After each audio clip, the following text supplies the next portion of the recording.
What if I told you you could get to rank 28 using Sonya and Arden on your Summoner Duels squad? Hello Summoners and welcome to another episode of FEHology, the study of Fire Emblem Heroes. I am stupid excited about how well this team did, seriously. I'm not even going to try to hide it. I'll show you the team in a second, but we're talking about two Gen 1 units that got me to rank 28. Now, if you take one thing away from this video, I want it to be this. Older units are still viable on the right team. This is a team that is winning because of Sonya and Arden, not in spite of them. So let's jump right into how the team functions. Now, you've likely already seen videos about this from Levinseti or Oblivion Knight. The thing I love about it is how adaptable this strategy is. I can go a lot of different ways and use a lot of different types of units as long as the team includes Duo Dagger. The thing that I needed was two nukes that did completely different types of damage. We've got Sonya, who does area of effect magical damage that takes out units with damage reduction specials, and then we've got Yuri, who uses lethality to take out units with skill-based damage reduction. He also does physical damage and just does everything wonderfully. You guys know Yuri, but he's a really nice foil to Sonya. Either of these is expendable. Once they use up their special, I'm okay with the unit dying as long as it took out its target and the other one is alive. You can see in this replay that I gladly sacrificed Sonya after she just demolished that Cecilia. So it should be obvious from this replay that what we're looking for is maximum threat area. Duo Dagger's Pathfinder duo skill allows me to get Yuri or Sonya all the way to the other side of the board in a very minimal amount of turns and take out key targets so that the rest of my units can win. But keep in mind this only works if Arden is beefy enough to take at least one ranged hit. But anyway, let's jump in and talk about the builds. Now, Sonya is your typical area of effect build with maximized visible attack. Her Tome and Time's Pulse along with Raphael means she'll have her special procced turn 1. This is a pretty typical Yuri. The combination of high attack, speed, mobility, and Canto is so good, he just lends himself to any team. And then we have Arden, and this is something special. Now, I needed something to survive both AoE and lethality Yuri, and we talked a little bit about this in Yuri's episode, but Arden survives almost every ranged attacker not named Ullr. This is in large part due to Hardy Fighter, which has just changed the armor landscape completely. It really allows Arden to survive a ton of things that he just shouldn't. That, along with just a sky-high HP, means you have to put out a ton of damage to defeat him. And here we have Raphael, who is such a unique unit. In this capacity, he's serving to administer debuffs, apply cooldown reduction, and dance. If you're not familiar, his preference weapon actually gives a cooldown reduction of 1 to his ally support. If you don't have him, you should grab him. Remember, he's a 4-star special, so he's cheap. Then we have Duo Dagger, and okay, this is my whale unit on this team. She was an excellent Christmas/birthday present, but she doesn't do an incredible amount of damage. She can provide mobility on turn 1, then help with the cleanup past that, but don't let my tone fool you, she is definitely amazing and I love her very much. But let's hop into some matches and we'll see if I can convince you that you can use Gen 1 units to win.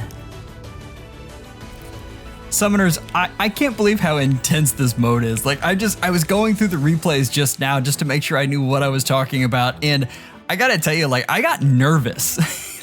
Like, just remembering all of that, it's just, this is a lot. But I wanted to verify, rank 28, there's good old Sonya, we love her. So, let's jump into these replays here. First up, I had a question on what I wanted to show you guys, and it has to be... Where'd you go? There. All right. Oh, these friggin' dragons.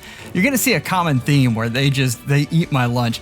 And it's these rare ones, like, who has a plus 10 Spring Myrrh. And this last week, I saw no fewer than 4 of them from 4 different players. I swear to you.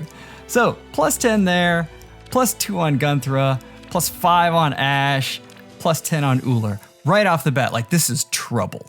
I cannot tank Ullr with Arden. It just won't happen.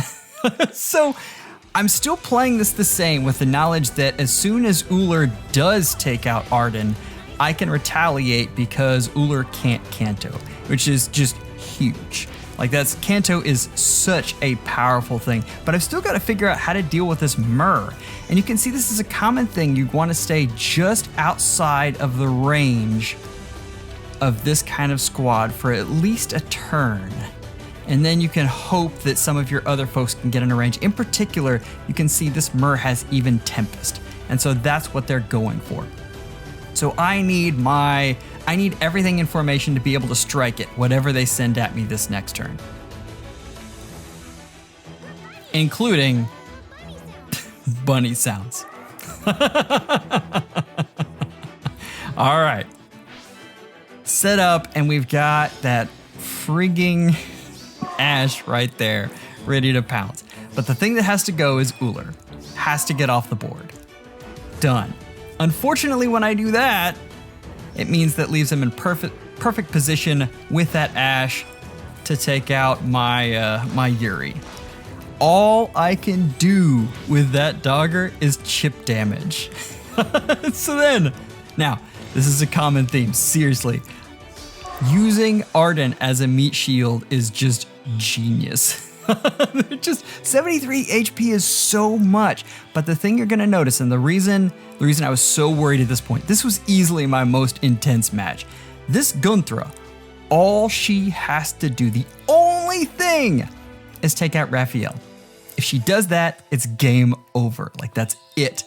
Done. I was biting my nails. I could not believe that it didn't happen. So, more chip damage because good old Sonya is debuffed incredibly. Like, she cannot take Fjorm on in that state. And poor Arden has served his job as a meat shield, but that's okay because notice, she didn't even need the AoE. And that's what was killing me, was that Fjorm was right here just outside of that range. It was a really, really fantastic strategy. But Sonya has enough to take her down after the chip damage from Dogger. Now we have to deal with this monster. Even though she only has 4 HP, still just scares the crud out of me. And Gunthra can't do one thing. Summoners, I was bouncing off the walls, like, just so nervous. And then Sonya does her job. But Gunthra gets me there, and Raphael takes out Gunthra. So, now it's all down. This is it, right? The one thing that has to happen is Sonya has to have enough attack to take out Ashe. And I mean, I know that sounds like a small thing because it's only 37 res, but Ashe is beefy. The problem is she doesn't have all of her friends. So Sonya takes her out easily. Can I say easily? Let's not say easily. What I wanted to look at there, though, is the fact that was a match where Yuri got taken out very early. And a lot of people are going to say, like, this is a Yuri team, you know? This is just a glorified Yuri team. And you notice Yuri went out pretty quickly, and the rest of the team had to do the heavy lifting against a very good team. All of these folks are very, very good. So, anyway, Gen 1 units for the win. I want to go back down. Before I get too into this, I always want to show at least one match where things did not go my way, because I don't want to make it seem like I won every match, because I didn't. Obviously, I lost 4 of them. So, this match, this scared me immediately, because I mean, we have a plus 10 Azura, even pulse tie. 55 HP on that sucker. Fjorm, plus 10. Catria, plus 10. Sothis, plus 10. Byleth, plus 10. Okay, now before we start, it's easy to point out the merges, and to say that this is a very invested team would be an understatement. But I don't want to take away from how well this player played. And probably without merges, they still win this.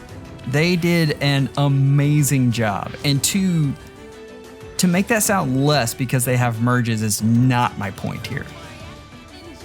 Generally, people with merges are people who care very much about those units and who try to utilize them properly. And that's what we're seeing here. Oh, Sothis. All right, so Sonya comes in here. Summoners, I wanted this kill so bad, and she just could not do it. Yeah, plus 10 Fjorm just could not get there for me. And the thing is, since even Pulse Die is coming, I have to use my specials now or they don't get used. Now, big mistake here. That should have been Yuri to take out Fjorm. And then Yuri could have backed off. Because I did it this way, that meant Dogger was weakened. And I had some logic behind it. Lord only knows what it is. It is tough to see past a plus 10 Sothis bearing down at you. And that is the brilliance of this play. Like, as soon as they moved that Sothis into my space, they claimed so much of my plan that I had to redo everything, including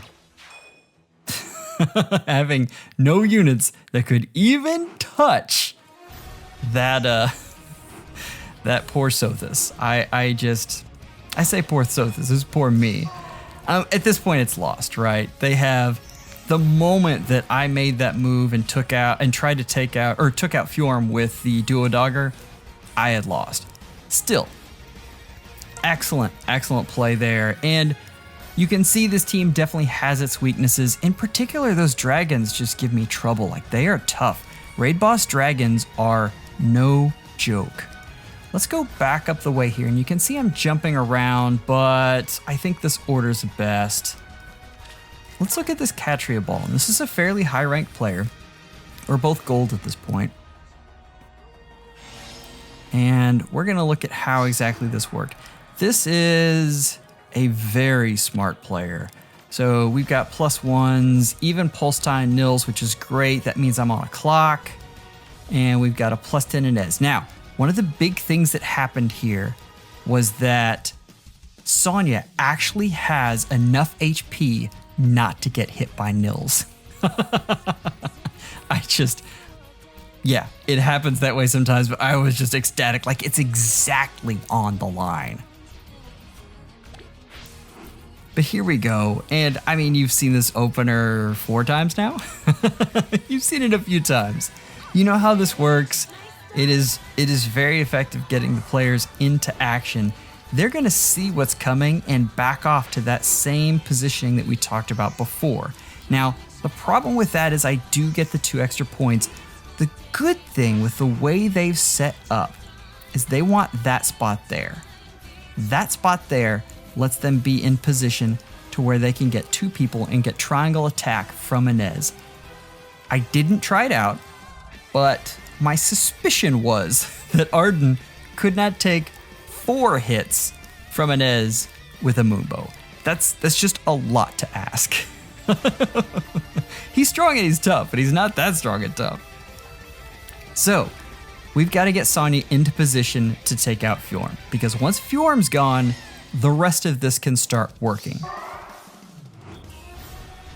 Now, this was the mistake, and I have no idea why they moved Fjorm there. As soon as they did, I could get Sonya into position to start doing some damage.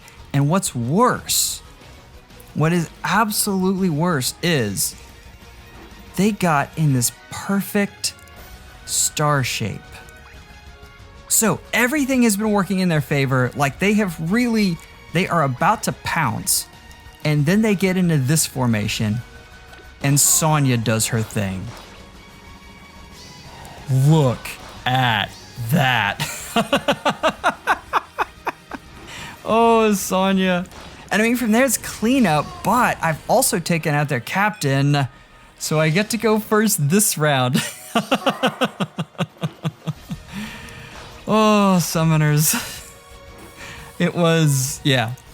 I just, that's what's so hard about this game, is that little mistakes like that are what cost you matches. And they've got to be made quick. Like, you've got to see that stuff and move on it very, very quickly. All right, last one.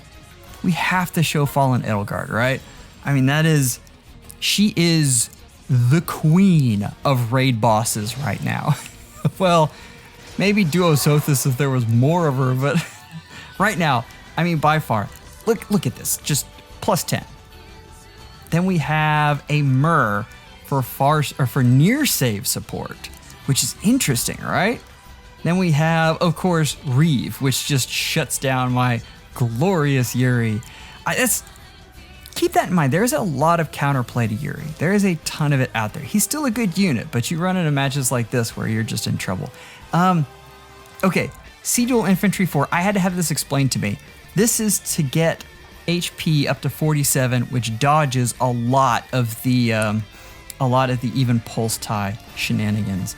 Now, the one thing they don't have, and I don't think they could have had it, is attack matching. Their other units aren't strong enough to get up to 70 attack that this Edelgard has. Oh, look at that. Even ascended, plus res. Oof. So, like, this is gonna be nasty. You know it, right? And they get to move first. Yeah, great move there. Everyone's moving into position. Now, this is so interesting to me. So this team works a little bit differently, and there's certainly, I've seen this before, but something about the way they did this, it was nice. Okay, I had to get a little bit of damage off of Edelgard. I couldn't take her out with Yuri, and Sonya isn't designed to take out Edelgard. Like, that's not a thing that happens. Now, you may have wondered what in the heck I was doing there. I needed Yuri 2 spaces away from Arden. And once he's 2 spaces away, then he gets us 3 movement back. But at this point, they are on the move, they are ready to go, and somehow they seem to think that Edelgard is going to survive Yuri, which she doesn't after Sonya did the chip damage. Very important there. But this just kills me. And yeah, this is just Myrrh right up in my face, and you know, like, after Yuri, right? All I can do is get chip damage. Like, I'm just praying that chip damage comes in enough. Again, Arden is the meat shield, right? Guard the other units. He's strong and he's tough. Oh, and I mean, that seems like nothing, right? That looks like a loss. But look at how much damage he did to Myrrh. Like, he brought her down to 9, and that's the unit left. That's the unit that I've got to take out. Never mind Yuri. He's going to be trouble, but we'll get there. And Duo Dogger does the job. Oh, summoners, I was just going nuts here. That's a Yuri with a proc Glimmer and a Reeve, and it just, yeah, this is scary. So, I've got to block Yuri from getting to Raphael. But the problem is I've got 2 units here. And that's a lot. Like, Dogger isn't that bulky. But luckily we had Defense Res Menace working, and so it added a lot. But I want you to see this hit because it scared the crud out of me. Ooh, a 27. I did not expect that high. And down to 8. They were 8 damage points short of a win there. 8 damage points. Oh. There is, most of the time I'm going to tell you that merges don't make a difference. But that is a time when merges on Dogger definitely were the difference between a win and a loss. And that's going to happen, summoners. There are some matches that the other person has more merges than you, and that does mean a win. But that doesn't happen most of the time. we had one match where we looked at that duo Sothis, and I'm telling you right now, if that was a +0 across the board, that still would have been trouble for me because they played that well. But the point here is, we had Gen 1 units competing against units like Edelgard, Spring Myrrh, I mean, a Catria ball. We'll call it a Catria ball. I know Young Inez is free. The point is that this is 2 Gen 1 units who are performing vital roles in a team that ranks very high. This is doable. Listen, I'd be lying if I said I wasn't ridiculously proud of this result. I've heard so much about the meta in Summoner Duels Ranked and how you constantly need to get new units and update things, and if you don't, then you can't win in this mode. And I wanted to make sure that you could actually still use your favorites. I mean, that's important in this game, right? That's why we play. Now, some of the units that you have are going to immediately fit into this mode, like Sonya. She fits in exactly the same build because, I mean, she really has one very clear purpose. And some of your units are going to need to be reimagined because if I had told you 1 year ago that Arden would be the ultimate far save tank, you would have called me a liar. What I'm saying is keep plugging. It's part of the fun of the game. Keep trying new things. Keep trying to use your favorites. And if you need help, come visit us in the Discord. We've got an amazing community that loves to talk about this stuff. And with that, Summoners, take care and schedule an appointment with your FEHologist real soon.